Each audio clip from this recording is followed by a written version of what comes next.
Welcome back to MidPoint. The Regional Operations Director for CAIR Florida, Nazir Hamze, joins us here in the studio. Let's bring this down to what somebody else has said. Bill Donahue, who's the president of the Catholic League, we had him on the show earlier. He's taken a lot of heat from a lot of people. He posted out basically saying that Muslims have every right to be angry from what Charlie Hebdo published, the cartoons. Now, I know we have a couple of versions of the cartoons here, the ones that they put out, we'll bring up in a moment. But this is the reason he says Muslims have every right to be offended. It's against their religion, it's against your faith, and they should be angry. He says the killing is wrong, of course, but he says that you got a right to be angry. I went back at him and I said, what about humor? What about satire? Don't you just let it roll off your back? Does this stuff insult you when you see these sort of cartoons and these things that are at the epicenter of Paris? Well, there's a couple. Do these insult you? Yeah.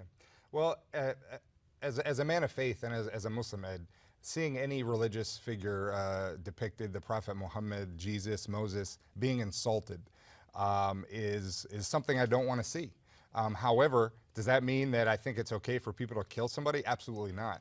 Free speech works two ways. So the right response to that cartoon or those cartoons should have been the faith community coming out and educating and using that same free speech to counter that and say, you know what, this is what the Prophet Muhammad did when people insulted him.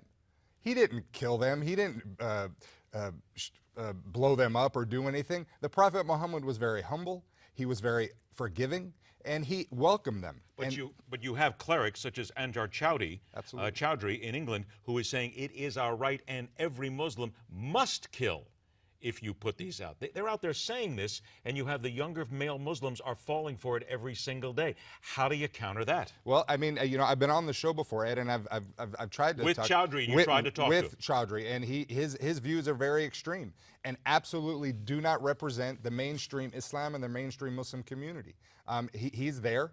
And unfortunately, the only thing that can overcome him is more education and more moderation. And how do you shut him down? Because a lot of people are saying that the biggest problem is getting to unemployed, disenfranchised young men around the world who need to be a part of something, so they decide to become a part of radical Islam. How does CAIR and how do all these other groups you've mentioned get to them? Because I think talking to religious leaders is wonderful, but until you get to the core, you're not going to stop Well, this. as I told you before, and you told me you didn't want to hear about it, but the reality is there has to be a holistic approach to this issue. It's not that I don't want to hear about it. Please understand. Yeah. It's just I'm saying that it seems as if that's not enough. No, please go ahead. There has to be a holistic approach. We have to have our spiritual leaders combating and countering individuals like Chowdhury's message. We have to have legal representatives helping these individuals. We have to have mental professionals, you know, mental health professionals helping these individuals. We need to have social service professionals helping these individuals. That's the only way, a holistic approach to these individuals when they're identified, to get them back integrated into society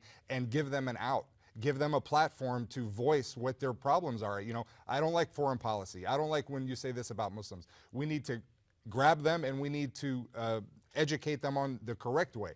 To isolate them and to kick them out of the community is the wrong thing to do.